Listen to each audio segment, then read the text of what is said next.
I'm Darren with Akshon Esports, and this is Akshon Recap, the show where we highlight various ongoing stories within the Overwatch esports community. Since its release, Paladins has been frequently compared with Overwatch, as both games occupy the hero shooter genre. While there are some similarities, what many might not have known is that the developer of Paladins, Hi-Rez Studios, seems to have accidentally copied some background art from Overwatch. In this GIF, you can see the background for the new Lex skin being a near exact copy of Overwatch's Lijiang Tower map art. In response to a Reddit thread on this topic, Paladins art director, who goes online by Thunder Art Brush, responded to the outrage and speculation, stating that the art was outsourced. Quote, "This art was created by an overseas partner studio for Paladins Strike and had not much in the way of oversight in its content creation by anyone internally at Hi-Rez. We will be looking into this immediately." Whether or not this art was stolen or repurposed, we're not entirely sure. In 2017, there have been many who claim Paladins had copied various elements of Overwatch,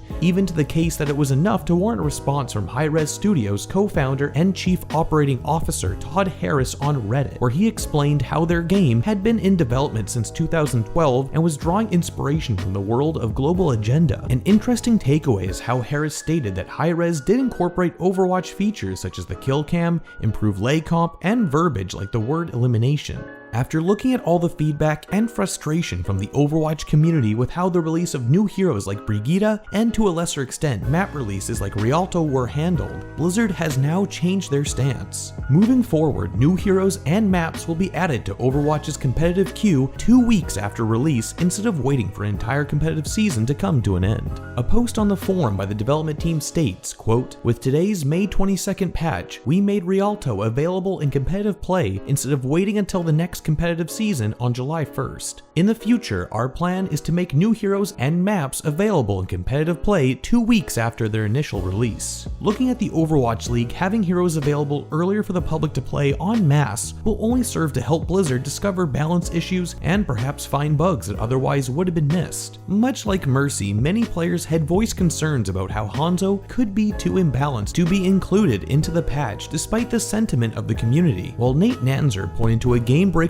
bug that prevented them from using the Hanzo change patch. We can see that playing on an older patch afforded Blizzard the ability to introduce a nerf to the damage of storm arrows from 80 to 70 with the release of the anniversary event. The developer's comments read, quote, "Hanzo's storm arrows are doing too much damage, considering his other changes, such as lunge and projectile speed. This damage reduction will give Hanzo's enemies a more reasonable chance to react and fight against him while using storm arrows." Now that the Overwatch anniversary event is live, skins new and old are up for grabs. As mentioned earlier, this patch adds Rialto to the pool of maps available in competitive play. For our last story of the day, we wanted to touch upon the end of the Pink Mercy skin charity event. Blizzard had already promised to put in $250,000 towards the BCRF, which is a huge sum of money, but the community efforts appear to have exceeded everyone's expectations. No final numbers have been released since the event came to a close earlier this week, but it is anticipated that the total amount of money raised for breast cancer research has exceeded the $10 million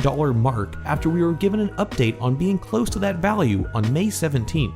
On Tuesday, Jeff Kaplan joined Emong's stream to talk about the massive success of Overwatch's Pink Mercy charity event. Given the unprecedented level of success of Pink Mercy, which was kind of a test for the Overwatch team, Jeff Kaplan mentioned that the possibility of similar charity effort events could be held in the future. For a bit of context, Emongg was among a set of streamers partnering with Blizzard as a part of the fundraising campaign. After the event came to a close, Emongg proudly revealed that in the time between May 8th to the conclusion of the event on May 21st, his charity stream raised an enormous $38,026.52 to add to the overall donation. As usual, I'll leave a link to the stream with a timestamp to when Jeff Kaplan appears in the description box below.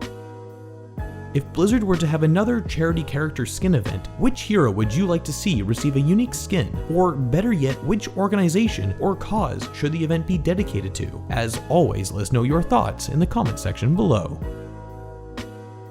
That's all for now. If you enjoyed this video, be sure to like and share as it really helps out the channel quite a lot. Otherwise, be sure to subscribe and follow us on Twitter if you want to stay up to date with all of our content, and hit that bell to stay notified.